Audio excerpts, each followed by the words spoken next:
Bienvenidos a su clase de Estadística 2 y continuamos con la clase número 9 relacionada con el tema 1 y vamos a ver el cálculo del tamaño de la muestra.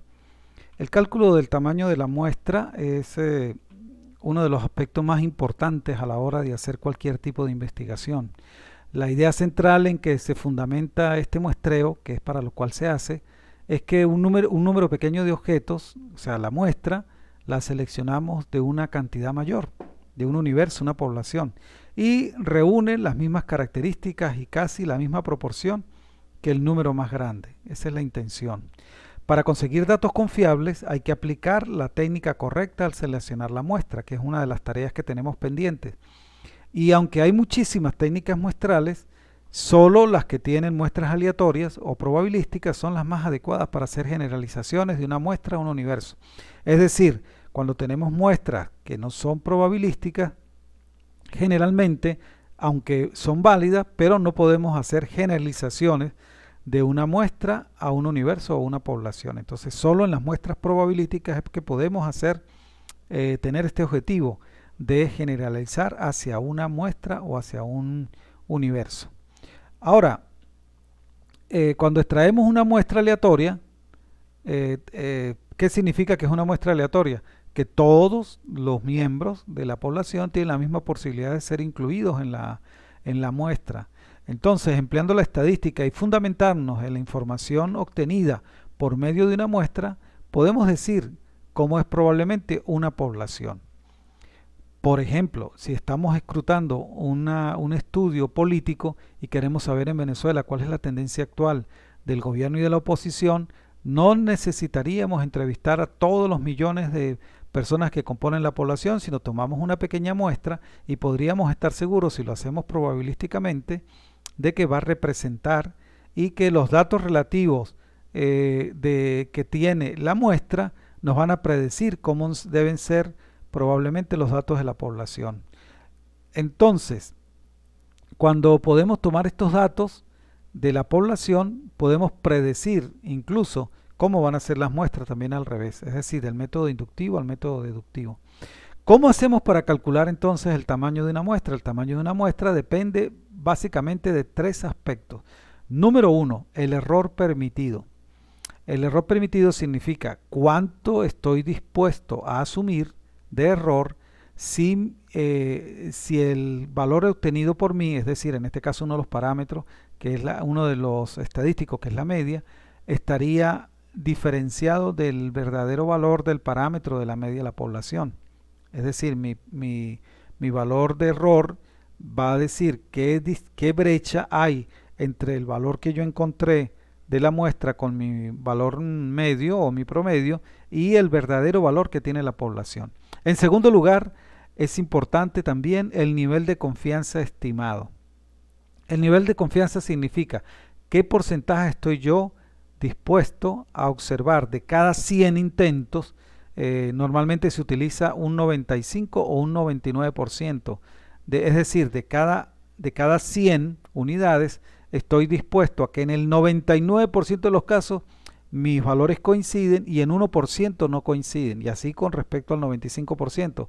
El nivel de confianza significa que en el 95% de los casos mis valores van a estar sobre los valores reales y solo un 5% podrían no estar. Y en tercer lugar, el carácter finito o infinito de la población. Dependiendo del carácter que tenga una población, pues sería la herramienta que vamos a utilizar y las fórmulas que vamos a utilizar. Generalmente, para determinar el tamaño de la muestra se usan las siguientes fórmulas. Para el cálculo de una muestra, aquí vamos a dividir dos cosas. Las fórmulas donde tenemos más de 100.000 habitantes llamaríamos poblaciones infinitas, y cuando tengamos menos de 100.000 unidades hablaríamos de poblaciones finitas. Y la fórmula para hacer el cálculo del tamaño de una muestra, que también vamos a diferenciar dos cosas. Vamos a hacer cálculo a través de valores de promedios establecidos y de valores, o sea, con respecto a la media, y de valores de proporción. Esto lo vamos a ver más adelante cuando veamos, en unos pocos días, veamos lo que es la distribución normal, estándar. Por ahora nos quedamos con esta fórmula y les explicaremos más adelante esto. Entonces, el número o el valor de la muestra va a ser igual a un valor crítico que se llama z, que pertenece a la distribución muestral, elevado al cuadrado, se obtiene de una tabla, multiplicado por la proporción, es decir, recuerden que la proporción tiene que ver con el valor objeto que estamos buscando, es decir, la probabilidad de éxito o la probabilidad de fracaso. En este caso P sería la probabilidad de éxito o que se del valor que estimamos, y Q sería la probabilidad de fracaso. Esos valores se expresan en decimales y lo vamos a dividir entre el error que estamos dispuestos a cometer al cuadrado. Para poblaciones infinitas, eso es para poblaciones infinitas, para poblaciones finitas en menos de 100.000 habitantes, vamos a calcular con esta fórmula.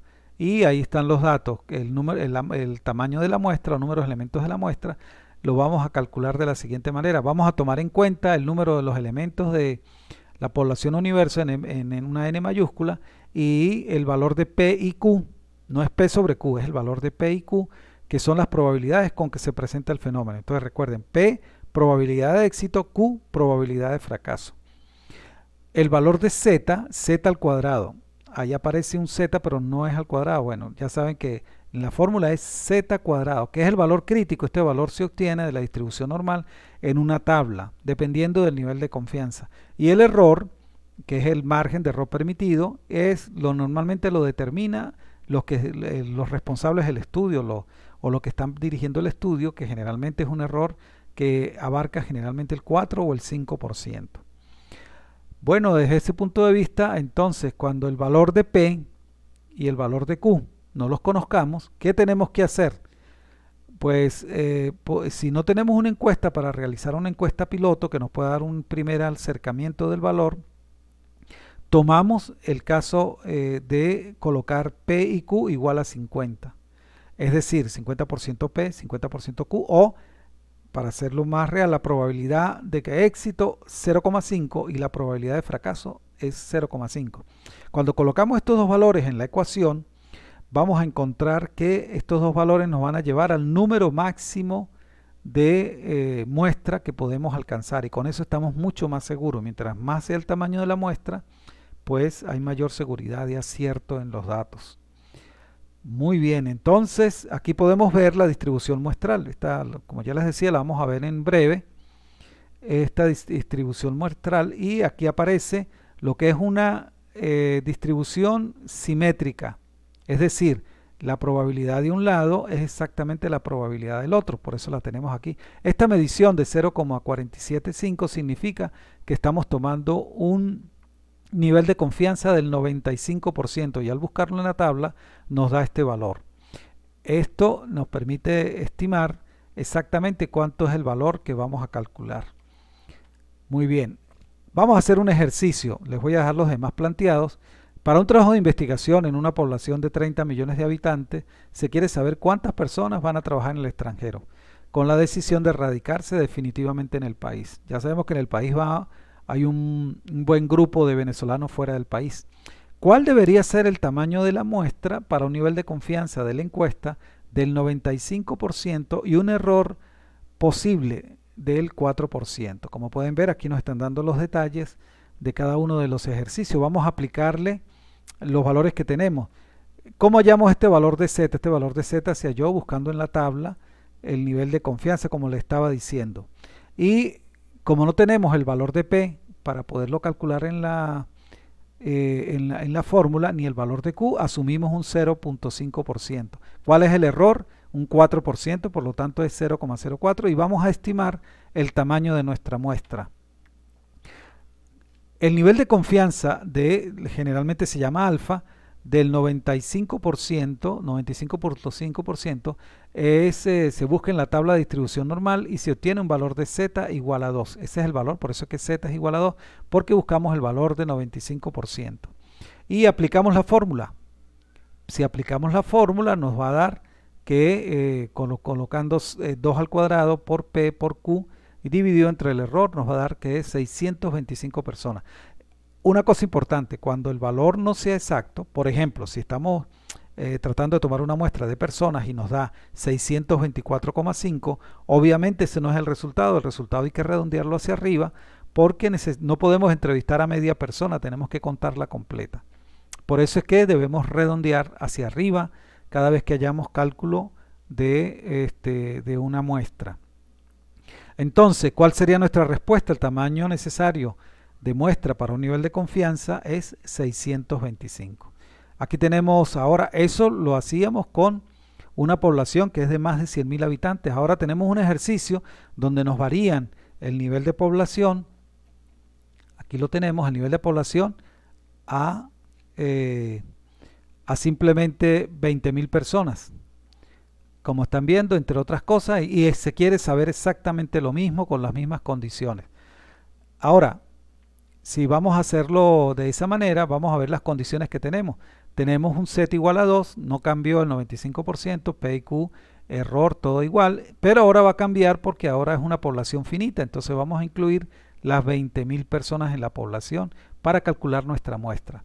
Aquí tenemos, aplicando la fórmula, que vamos a aplicar exactamente lo mismo, Z cuadrado por P por Q por N, y lo vamos a dividir entre esta fórmula que le vamos a ir agregando. Ya sabemos que tenemos que aplicar a todas las personas, o sea, al número finito de personas, y volvemos a calcular la fórmula. Eso nos va a dar, con un nivel de confianza del 95% en la distribución normal, que nos dio 2, eso nos va a dar un valor de 606 personas. Fíjense que ahora bajó un poquito el número de entrevistados, se iría a 606 personas.